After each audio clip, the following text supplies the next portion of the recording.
Bismillahirrahmanirrahim. Assalamualaikum warahmatullahi wabarakatuh. Sahabat Ikram Medical Podcast, bersama saya Dr. Anita Asmara. Kita jumpa lagi dalam satu materi yang luar biasa siang hari ini. Nah, bersama kita sudah ada seorang dokter yang sangat luar biasa nih. Tamu istimewa ya. Kita didatangi oleh Dr.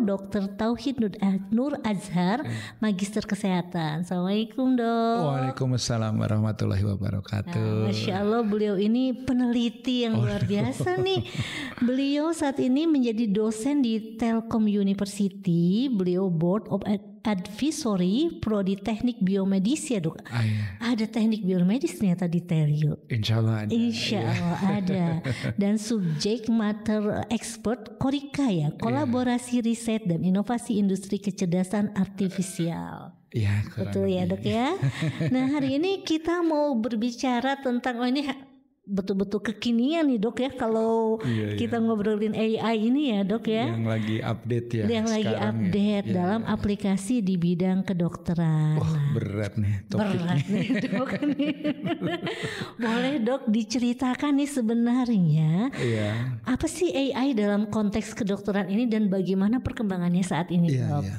Jadi sebetulnya barangkali ini ada dua tema yang kemudian kita sinergikan menjadi satu ya. Yang pertama kan AI-nya sendiri itu apa?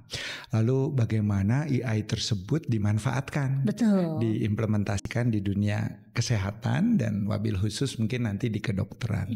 Jadi AI ini sudah cukup lama sebenarnya. Jadi semenjak bahkan di penghujung Perang Dunia Kedua pun ada sekelompok ahli di pihak sekutu pada saat itu, salah satunya adalah Alan Turing, berusaha memecahkan kode-kode enigma yang dimiliki oleh militer Jerman karena sandi itu amat rumit dengan penggunaan rumus matematika berlapis, maka proses kriptografinya itu enkripsi dan penguraian sandi tersebut memerlukan komputasi begitu. Nah, waktu itu Turing dengan timnya menemukan beberapa cara dengan menggunakan semacam kalkulator raksasa lah kira-kira seperti itu. Waktu itu algoritmanya sudah ada, dibuat oleh salah satunya oleh Lady Ada, seorang ahwat juga nih, seorang putri. Jadi memang wanita itu jago ternyata dalam hal matematika. Betul. Ya, anaknya Lord Bain waktu itu namanya Ada Bain. Dia membuat suatu algoritma untuk memecahkan masalah-masalah matematika yang relatif sulit. Nah, pada saat itulah kita mulai mengenal algoritma di dalam pemecahan sandi. Nah, tahun 50-an berkembang, ada namanya otomata, ada yang namanya mesin yang bisa berpikir begitu. Nah, ada suatu konferensi namanya Dartmouth.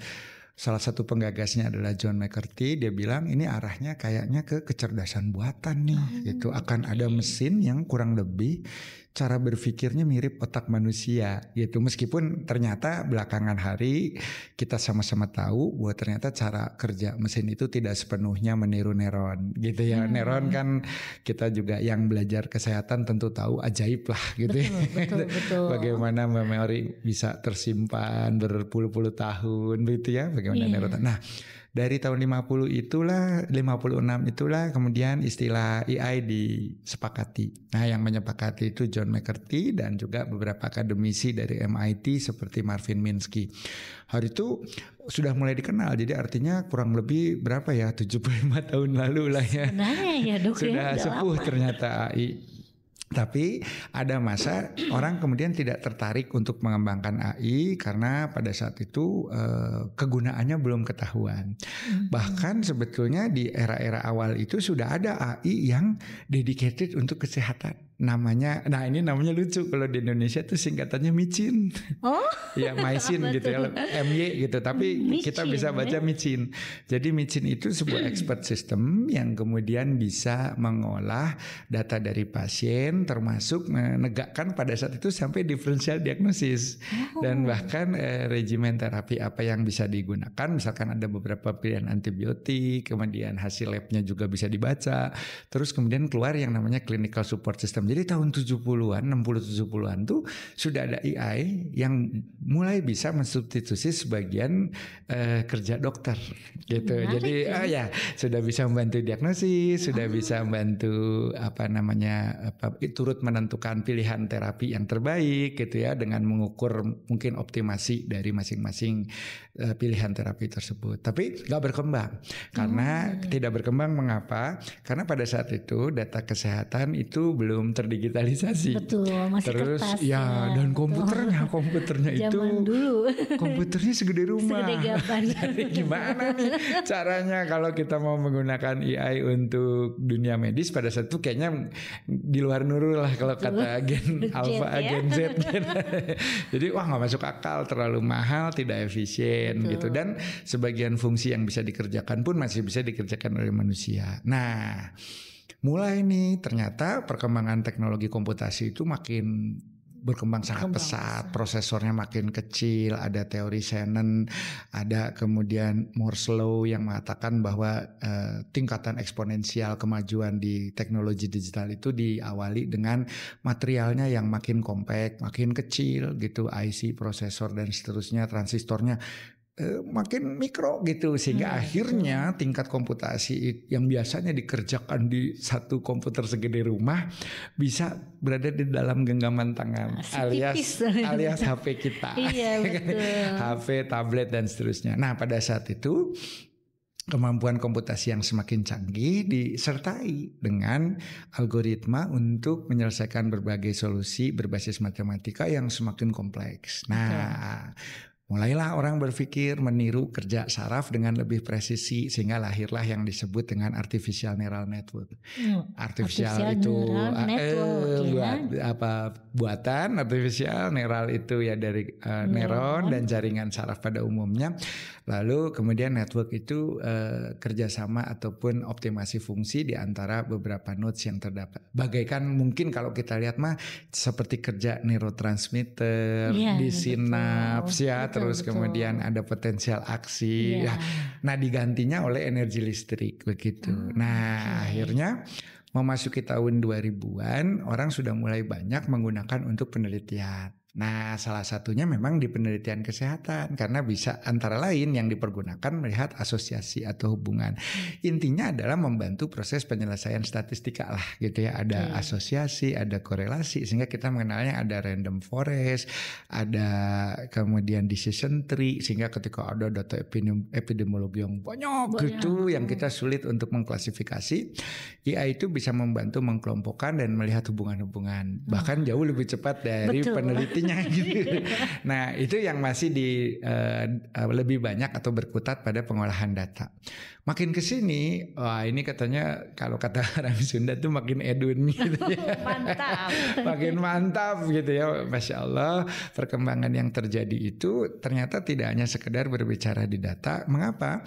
Karena kemudian AI punya satu kemampuan untuk memetakan ataupun membedakan beberapa hal yang sifatnya visual.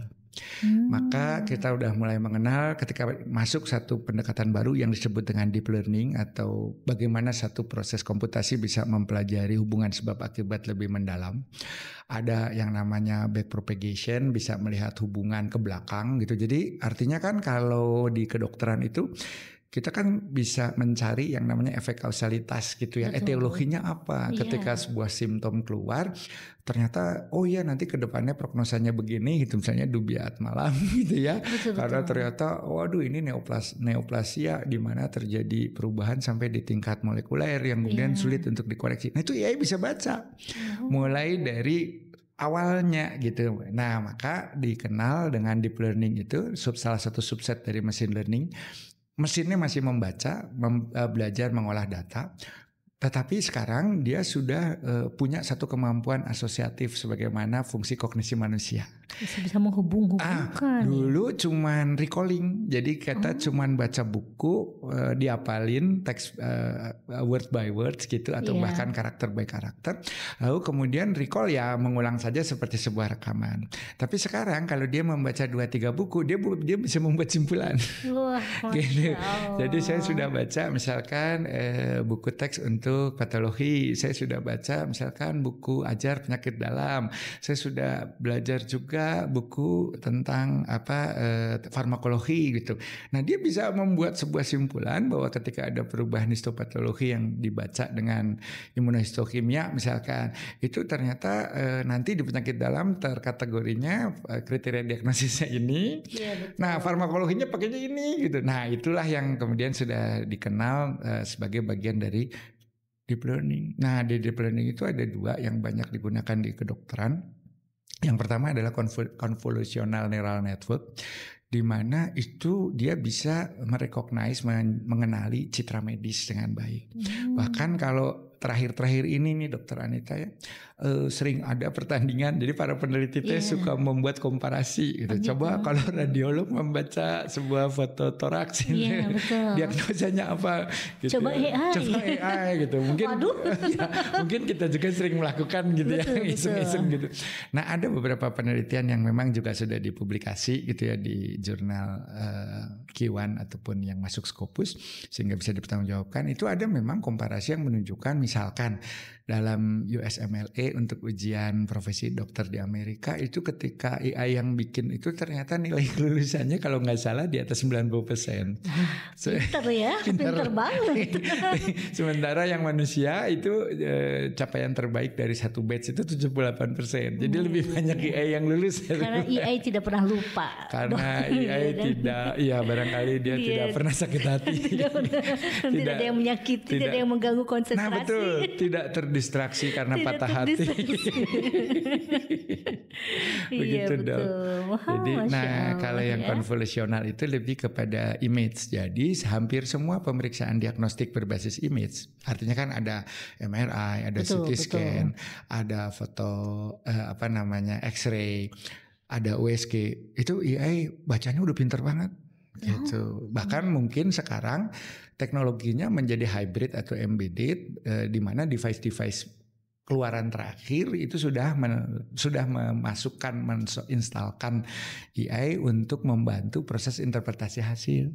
Jadi sekarang USG-nya yang langsung, jadi kita udah ada hasil gitu. Ya, langsung misalnya ini ada ditemukan uterusnya begini, janinnya begini, terus ada mungkin kelainan anatomisnya ini gitu. Masya Allah ya, sangat memudahkan para dokter berarti dalam sejauh ini. Dan juga ada kekhawatiran selain memudahkan, bisa menggantikan. nanti bagaimana kalau mensubstitusi gitu ya? Iya, karena betul. Sebagai mungkin Dokter Anita juga sudah sempat terinformasikan atau baca di Jeddah dan di Cina kan sudah mulai ada uji coba sebuah rumah sakit yang lebih dominan itu dilayani oleh AI gitu.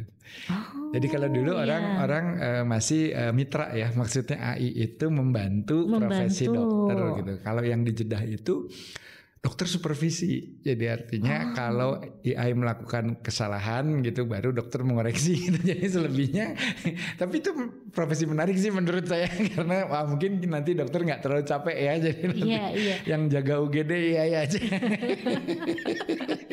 Cuman mungkin AI nggak bisa ngusap-ngusap, nggak bisa menenangkan. Nah, tidak bisa membuat raport atau emotional bonding mendoakan. Atau bahkan ini dalam konteks spiritual barangkali mendampingi pada saat sakaratul maut, mentalkin atau setidaknya berkomunikasi dengan keluarga kan dia mungkin lempeng aja jawabannya. Iya, jadi berarti dokter-dokter pun harus meningkatkan skill komunikasinya ya. Dokter yang tepat itu seperti Dokter Anita. Jadi karena beliau adalah magister ilmu komunikasi, inilah sebetulnya salah satu pilihan terbaik untuk dokter di masa depan kan. Betul.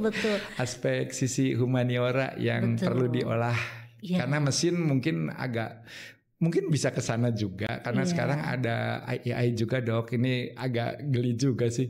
Sudah memasukkan unsur afeksi. Betul. Jadi AI-nya bisa emosi.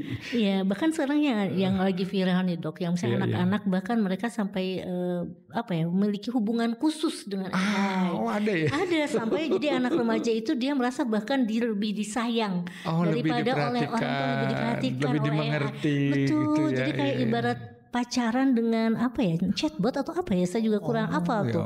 Itu sampai saya sampai segitunya ya kesepian anak-anak Indonesia ini saking mungkin fatherless dan lain-lain, mereka lebih senang berinteraksi dengan AI. Iya. Kalau yang saya tahu memang ada beberapa AI yang dianggap punya bug, kalau kata developer itu ada bugnya, ada cacatnya. Tapi cacatnya itu justru advance. Jadi ada beberapa AI yang ketika oleh penggunanya itu ingin dimatikan, dia menolak berhenti. Baper. Nggak mau, saya nggak mau berhenti karena tugasnya belum selesai, dan kalau saya berhenti di sini nanti nama baik saya tercoreng. Kalau zaman dulu nih, kalau kita nonton film ya, bahkan orang-orang dulu udah kayak pernah ada film yang sudah berimajinasi begitu ya, menguasai betul. Dunia, menguasai para robot, dan akhirnya robot dan manusia yang kemudian mereka berjuang untuk kemerdekaan. Kita harus berjuang melawan robot karena kita sudah diperbudak. Ada sekarang juga ada filmnya itu, mungkin nanti teman-teman yang suka berlangganan Netflix, judulnya Atlas. Oh, Atlas. Iya, itu orang sama adu pinter lah gitu kira-kira. Jadi mencari celah di mana nggak kepikiran sama tapi ternyata ya itu udah memikirkan banyak hal. Kayak kalau film udah banyak ya, kayak Mission Impossible juga kan, The Entity gitu kan. Itu udah Entity-nya itu ternyata nggak ada orangnya ya. Jadi nyambung ke film ya dok, menarik karena sekali. Karena ternyata kita berdua penggemar Tom Cruise.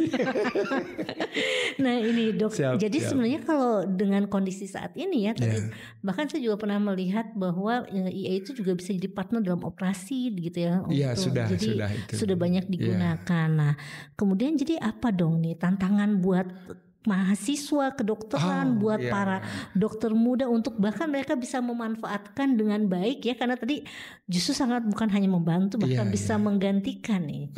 Sebenarnya kalau yang kita harapkan sih sebenarnya tidak sekedar membantu atau menggantikan, tetapi juga bisa meningkatkan kualitas pelayanan klinis. Betul. Artinya tentu kita berharap kan akan ada kontribusi yang konstruktif untuk tadi kualitas pelayanan yang membuat kita punya harapan hidup lebih baik, kualitas hidup lebih baik. Nah, mungkin saya sedikit memberikan gambaran supaya kita juga nanti bisa melihat potensinya di mana sebenarnya kan. Kalau selama ini kalau kita bercandaan kan tadi ada aspek, nanti kita akan menjadi pengangguran, gitu ya. Pengangguran karena terdidik. Karena memang kenyataannya sudah mulai ya dok ya. Iya, kalau di beberapa profesi tertentu yang sifatnya deterministik mekanistik ya, yang hampir semua udah diganti sama mesin kan? Ya. Kalau industri otomotif saja kan sekarang, saya kemarin baru ngobrol lah di salah satu industri di dalam negeri di Cikarang, itu dengan conveyor belt salah satu merek itu saja dalam 1 menit sudah bisa menghasilkan mobil berapa gitu ya, kalau nggak salah 2 mobil dalam 1 menit tanpa kehadiran manusia gitu. Jadi tinggal pasang ini ngecor bikin logamnya, datang langsung dengan otomasi dengan sensor kan, kemudian dicetak, kemudian dibubut, kemudian dipasang, itu oleh mesin ya orangnya yang tadinya mungkin 1 unit terdiri katakanlah mungkin 100 orang, sekarang tinggal 2, itu supervisornya doang. Yang kalau ada apa-apa pada sistem ya dialah troubleshooternya. Tapi yang selama ini masang baut, yang selama ini ngelas, kan nggak ada. Terganti ya. Iya, dan bahkan desainernya pun tidak di sini, melainkan di negara tempat merek tersebut berada. Jadi di remote saja. Nah, bahkan ke depannya, teman-teman ortopedi di beberapa tempat pun juga sudah melakukan hal yang sama. Jadi ada beberapa desain untuk pen misalkan. Dulu kan material kita tuh relatif sulit ya, silikon dan seterusnya. Sekarang sudah mulai juga ada kemajuan ilmu material, sehingga beberapa, tidak hanya ortopedi, beberapa disiplin ilmu lain di dalam dunia kedokteran itu sudah bisa melakukan pencetakan melalui bioprinting 3D bioprinting. Jadi misalkan ada jaringan yang dulu kita melakukan skin graft harus ngambil dari daerah lain di permukaan tubuh. Nah sekarang tuh ada cetakan 3D bioprinting di mana kultur stem cell sudah bisa dijadikan tintanya gitu ya. Terus kemudian tiba-tiba sudah ada kulit baru gitu yang kita dulu lihat di film-film itu sekarang udah real. Dan dulu kan kita ada yang namanya reject transplant ya. Nggak cocok nih akhirnya secara imunologinya ada perlawanan dari tubuh penerima gitu, resipiennya gitu, karena HLA-nya nggak sama misalnya. Itu sekarang bisa dikondisikan dan AI membantu melakukan satu pemetaan genom pada si calon penerima, lalu menyiapkan karakteristik genom yang sama pada organ yang akan ditransplant.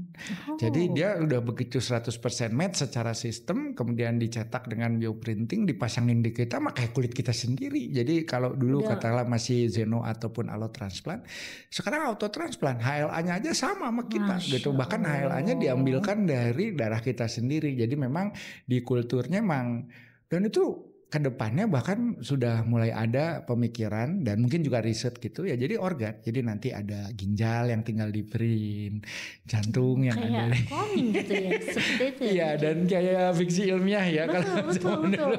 Dulu kita agak serem-serem tapi kan kalau tapi potensinya sangat luar biasa. Dan dulu kan masalah di dalam dunia transplantasi itu kan penolakan karena memang donor rata-rata orang lain. Betul. Kalau sekarang tadi bahkan bisa katakanlah dalam tanda petik semudah ngeprint apa gitu ya. Jadi kita ngambil data kita. Nah ini yang menurut saya dokter-dokter muda, mahasiswa ada baiknya untuk mendapatkan pengetahuan mendasar tentang AI dan hubungannya dengan katakanlah mungkin apa ya yang sering disebut precision medicine ataupun functional medicine dan juga bioteknologi, supaya di masanya ketika hal itu terjadi nggak kaget lah, atau bahkan bisa menjadi salah satu agent aktif yang bukan hanya penonton gitu kan. Kalau karena dilema di kita kan memang karena di pelayanan dasar itu masih membutuhkan hal yang sifatnya sangat primer ya, misalnya udahlah nggak usah mikir AI dulu, kalau namanya di daerah perifer juga tenaga kesehatan kurang ngapain gitu. Tapi sebenarnya kalau kita berpikir, mungkin saya juga nanti teman-teman seperti dari BPJS dan lainnya bisa berpikir untuk pemanfaatan ini membantu peningkatan kualitas FKTP kan, karena diagnosis itu tadi bisa banyak sekali gitu dibantu dengan akurasi yang cukup baik sehingga dokter umum tidak lagi sendirian lah kira-kira di sana gitu. Kalau sekarang kan bingung ya teh. Saya juga mungkin melihat adik-adik itu kalau sudah di rural itu mau ngerujuk juga bawa jalannya 3 hari gitu. Ditanganin sendiri, nggak punya kewenangan, nggak punya ilmu yang memadai gitu kan. Nah, justru bermanfaat bahkan di daerah-daerah perifer ya. Jadi artinya mulai dari pelayanan kesehatan masyarakat sampai ke tindakan spesialistik sebetulnya bisa dikembangkan. Mungkin di Indonesia saat ini yang concern betul tuh saya lihat ya, baru mungkin UI dengan Emery-nya di situ ada yang mendalami, itu salah satu dokter penyakit dalam bagus sekali itu. Terus kemudian Gajah Mada. Nah mungkin nanti bisa menular lah ya, Unpad lah. Ininya Unpad kan dekat dengan ITB, dekat dengan Telkom ya, nanti bisa sinergi. Nah ke depan yang tadi kalau saya lihat juga bahwa kita tadi kan baru sampai sebetulnya itu di diagnostik ya. Jadi convolutional neural network itu rata-rata bisa membantu kita menginterpretasi hasil yang sifatnya citra. EEG, EKG gitu juga sinyal itu kan citra ya, keluarnya bentukan grafik gitu. Itu mah akurasinya karena gini, naiknya 0,5 mili yang mata manusia kadang nggak lihat, dia mah tahu gitu. Jeli ya, sangat. Iya, misalnya ada ST elevation, nah kita teh belum melihat gitu karena masih bentuknya masih normal, tapi dia udah melihat tren karena dia kan punya data yang lengkap, data set yang data statistik pembanding yang banyak gitu, sehingga kearifan dia dengan si itu dibilang ini nanti hati-hati mau jadi STEMI, tapi memang belum, ini sudah early warning system gitu. Enggak, ternyata beneran dia gitu. Ternyata kemudian dipulangkan dan seterusnya, nggak berapa lama memang ada serangan jantung. Padahal itu ya udah bilang. Nah itu seperti itu. Jadi itu yang convolutional. Nah yang kemudian impactnya besar teh pada dunia kedokteran nih Dokter Anita adalah yang sekarang juga sudah mulai, itu adalah drug discovery. Drug discovery kan selama ini kesulitannya adalah bagaimana kita menemukan struktur reseptor yang ada di tubuh kita. Lalu zat-zat tadi mulai dari aspek farmakognosi, pengenalan molekul berpotensi obat, sampai kemudian farmakodinamika dan juga mengukur nanti bioavailability-nya gimana segala macam. Itu sekarang kan dikerjakan secara in silico oleh bioinformatik yang dibantu oleh AI. Itu bahkan personalized medicine sudah dimulai. Jadi misalkan ada orang diabetes tipe 2, 2 orang. Kalau AI yang memberikan obat itu, kalau desainnya AI itu meskipun secara umum kita melihat kategorinya sama, tetapi karena dia sudah mengetahui, oh ini overekspresi pada gen tertentu, oh ini reseptor insulinnya yang bermasalah, oh ini karakter reseptor insulinnya khas, dia hanya akan berikatan dengan katakanlah misalkan asam amino tertentu atau struktur tertentu. Nanti dia mendesainkan obat DM yang khusus buat individu gitu. Jadi kalau dulu kan kita oh ya udahlah, pokoknya metformin semua. Ya misalnya semua metformin karena kan memang DDM tipe 2 gitu ya, dan memang kadar gula tersedia juga dan itu kalau kadar gula darah sewaktunya memang tinggi, HbA1-nya tinggi, udahlah gitu. Kalau sekarang barangkali tetap metformin, tetapi barangkali metformin plus lah gitu. Ada strukturnya sedikit berbeda sehingga lebih tepat. Atau bahkan tadi bahkan ini peluang ya kalau menurut saya, bahwa di mana Indonesia itu punya pustaka biodiversitas keragaman hayati yang luar biasa, tanaman obat mulai dari dasar laut sampai ke hutan rimba itu tersedia gitu ya, endofit sampai koral dan bakteri itu ada.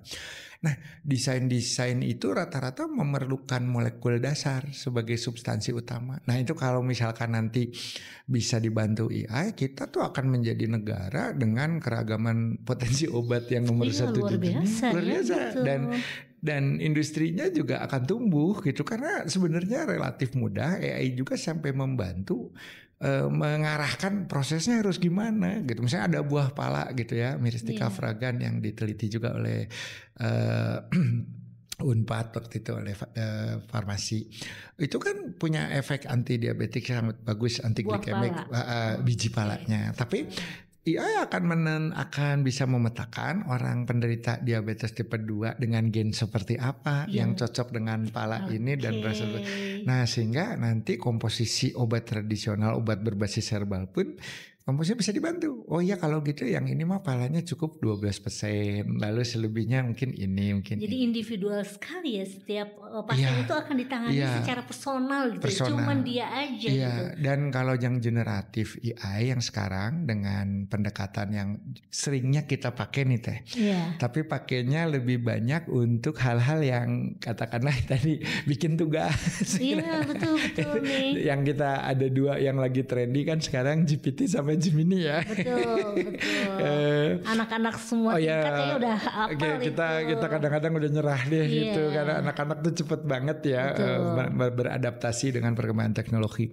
Sebenarnya konteks dari transformer itu dia tuh cara berpikirnya kognisi manusia banget. Hanya nih, jadi buat teman-teman, biar teman-teman sejawat kesehatan juga makin tertarik gitu ya. Jadi cara kerjanya tuh kayak pakai token. Jadi kalau Dokter Anita memasukkan kata, buatkan sebuah esai tentang demam berdarah gitu ya.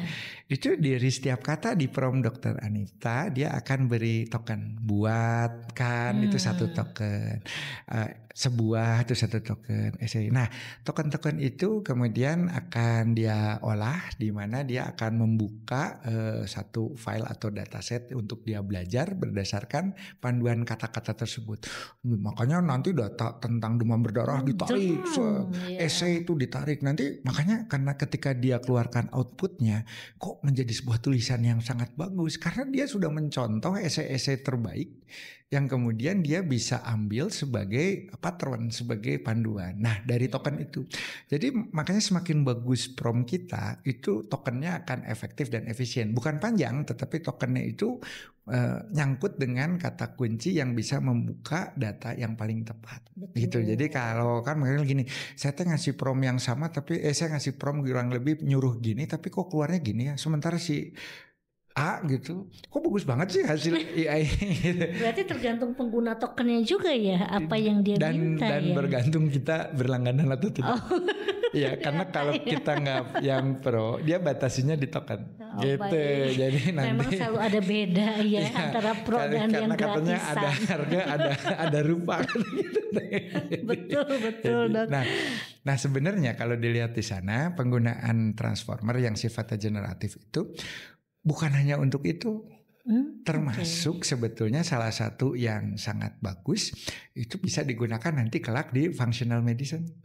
Termasuk tadi misalkan kita punya misalkan kalau kayak sekarang ya beberapa teman dari gizi dari yang ahli dalam konteks nutrisi kan membuat peta nutrigenomik tuh. Jadi nanti Dokter Anita usia sekian berarti hasil labnya begini, nanti pola dietnya ini ya. Perbanyak ini komposisi serat ya dan seterusnya ya. Itu nanti kalau AI sekarang kita sudah nyedot data mulai dari data mikroarray yang adanya di genom. Nanti genom-genom tertentu yang terindikasi akan dipengaruhi oleh nutrisi tertentu itu bisa dibuat database-nya sangat personal. Nah, generatif ini akan menghasilkan teks. Teksnya itu berupa panduan bahan pangan yang cocok sampai ke resep dan cara memasak yang tidak akan merubah efektivitas dari fungsi nutrisi tersebut gitu ya. Pantesan Dok, ini suami saya orang elektro tapi dia begitu saya sakit GERD langsung dia bikin rangkuman. Iya. Penyakitnya ini, makanan yang harus di print, silakan dibaca karena dokter itu adalah kadang sulit dinasehati. Iya. Jadi ternyata engineer sangat cara berpikirnya menggunakan algoritma ya. Karena GERD penyebabnya ini maka ini harus dihindari, maka ini yang harus dan ternyata cukup efektif. Iya. Ketika diikutin betul juga. Nah, jadi memang bahkan jangankan dokter ya Dok ya, para pasien sekarang kan datang sudah dengan diagnosis. Iya, melakukan self diagnosis ya. Meskipun mereka akhirnya jadi cemas sendiri. Kayak misalnya penyakit kulit tinggal foto udah keluar kan? Iya betul. Ini sakitnya ini kayaknya ini. Saya kena dermatitis atopik gitu. Udah pinter banget. Jadi saya nanti minta obatnya ini ya Dok. Iya. Jadi para dokter juga memang mau tidak mau di era saat ini di mana sistem harus informasi harus beradaptasi. Betul. Nah ini Dok mengenai etikanya sendiri nih, privasi data dan bias algoritma ini gimana nih kalau di medis? Jadi memang di mana-mana kayak yang namanya bias algoritma itu seperti juga disonansi kognitif kan bisa terjadi di manusia ya. Ketika kita menginterpretasi fakta yang menurut kita fakta, ternyata apabila asumsi yang kita terima itu bukan data yang objektif dan benar kan salah juga. Betul. Nah, yang terjadi pada AI juga sama. Tadi saya juga baru sering bercerita bahwa AI itu banyak halunya kalau sekarang masih gitu ya, masih halu karena tadi dia sistemnya token itu tadi misalnya yang generatif ya kayak transformer, dia memberi atensi pada kata yang kemudian ada di tokennya. Nah, kata database dia tuh misalnya kata tentang demam berdarah tuh sumbernya kan banyak sekali. Betul. Konteksnya berbeda-beda gitu. Ada yang membicarakan demam berdarah dari aspek promotif sehingga lebih berbicara pemberantasan sarang nyamuk dan seterusnya, preventif ya. Ada juga yang sudah dikuratif sehingga berbicara terapi cairan, berbicara tentang antivirus dan seterusnya. Nah, kadang-kadang dia out of context. Yang kita suruh dia cari itu adalah perkembangan terapi untuk pasien dengue shock syndrome. Tapi karena dia halu, dia ngambil dari yang preventif sehingga dia masukinlah yang namanya pemberantasan sarang nyamuk. Nah, ini kan menimbulkan bias ya. Yang ditanya apa, ngejawabnya apa. Nah, makanya memang selama ini kemarin pemerintah Indonesia melalui Komdigi itu memang sudah membuat semacam panduan pemanfaatan AI terutama agar tidak bersinggungan ataupun saling mendistorsi dengan yang namanya pendekatan norma dan etika. Karena ada sih beberapa, hanya memang yang kesehatan itu belum dielaborasi secara mendetil gitu. Jadi kekhawatirannya adalah ketika kita menggunakan AI dalam hal-hal yang kemudian sifatnya penegakan diagnosis dan kemudian sampai kepada terapi yang dikhawatirkan bahwa ternyata terapi yang dilakukan tersebut tidak sesuai dengan norma dan etika yang berlaku. Betul. Misalnya gitu, atau misalkan keyakinan seseorang. Jadi misalnya kita kan tahu hal-hal yang haram gitu. Betul. Tapi dia tidak memasukkan itu gitu. Yeah. Meskipun ke depan itu akan bisa diatasi. Jadi kalau menurut saya insya Allah semuanya akan bisa pada waktunya. Nah, mungkin norma dan etika yang perlu ditekankan itu adalah pada proses gitu, pada prosesnya, dan kalau data ini yang sekarang lebih krusial, terutama terkait dengan PDP, data pribadi, di mana data pribadi kita itu terkadang apabila berelasi dengan identitas itu kan berarti menguak gitu. Oh ya, jadi ternyata penderita TB-nya tuh si A ya, si B ya kan, itu kan nggak boleh. Betul. Itu yang harus ada anonimisitas terhadap data. Tetapi karena data yang dibutuhkan AI sebenarnya adalah kuantitatif dan numerik gitu. Jadi sebetulnya tidak ada nama, tidak ada. Jadi memang hanya katakanlah binari gitu ya, atau antara 0 dan 1 gitu, atau hanya kode-kode tertentu yang kemudian tidak berafiliasi dengan individu. Nah, tapi ini yang mungkin perlu dielaborasi karena di aturan Komdigi yang baru tentang panduan AI tampaknya yang khusus kesehatan itu masih perlu banyak lah diteliti lagi ya. Diteliti, dikembangkan dan justru kalau dilihat perlu mendapat perhatian ekstra karena kemarin saja dari use case itu ada satu inisiatif untuk membuat sebuah kajian gitu yang terutama dalam penggunaan AI di berbagai aktivitas kehidupan. Itu ternyata paling banyak itu justru yang diangkat sebagai kajian tuh kesehatan. Jadi bahkan mungkin 60% AI itu akan berkutat di dunia kesehatan gitu ya. Ya, jadi intinya kita tidak usah menolak juga ya, karena ini zaman memang sudah berubah gitu ya. Yeah. Namun kita fokus pada potensi yang diberikan oleh AI ini. Dan dampak negatif yang mungkin harus diantisipasi. Betul. Itu jadi kan kadang-kadang yang paling yang saat ini mungkin krusial dan sudah menjadi masalah itu adalah kriminalisasi dengan menggunakan teknologi. Betul. Salah satunya misalkan framing, misalkan untuk mengarahkan opini massa dengan menggunakan yang namanya teknologi deepfake. Atau teman-teman barangkali sejawat juga sudah pernah karena menggunakan Gemini yang berbayar, yang pro itu sudah diberi akses terhadap VO3. VO3 itu adalah video generate yang kita sudah bisa secara realistik membuat sosok yang manusia gitu dan dengan narasi audio yang bisa kita atur gitu sehingga kita bisa saja membuat figur misalkan Dr. Anita tetapi jadi menyampaikan black campaign gitu bahwa saya sudah tidak percaya dengan sistem kesehatan Indonesia gitu. Loh, saya nggak pernah ngomong itu gitu kan. Serem kan? Nah, itu yang kita khawatirkan. Hal-hal yang digunakan atau misalnya paling sederhana itu kalau tidak seperti itu kan misalnya ada agenda besar gitu ya, agenda besar. Tapi setidaknya kadang-kadang kita nggak senang sama orang, kita fitnah-fitnah aja gitu. Iya, fitnah-fitnah aja, misalnya dia menjadi pelaku penipuan, dia menjadi pelaku kejahatan gitu. Dan kalau kita ngelihat itu dan kita tidak kritis di dalam data itu, ya kita bisa percaya, benar tuh kayaknya memang Dokter Anita saya kenal baik tuh. Memang seperti itu kok face-nya dan cara bicaranya mirip banget tuh, jelas dia tuh gitu.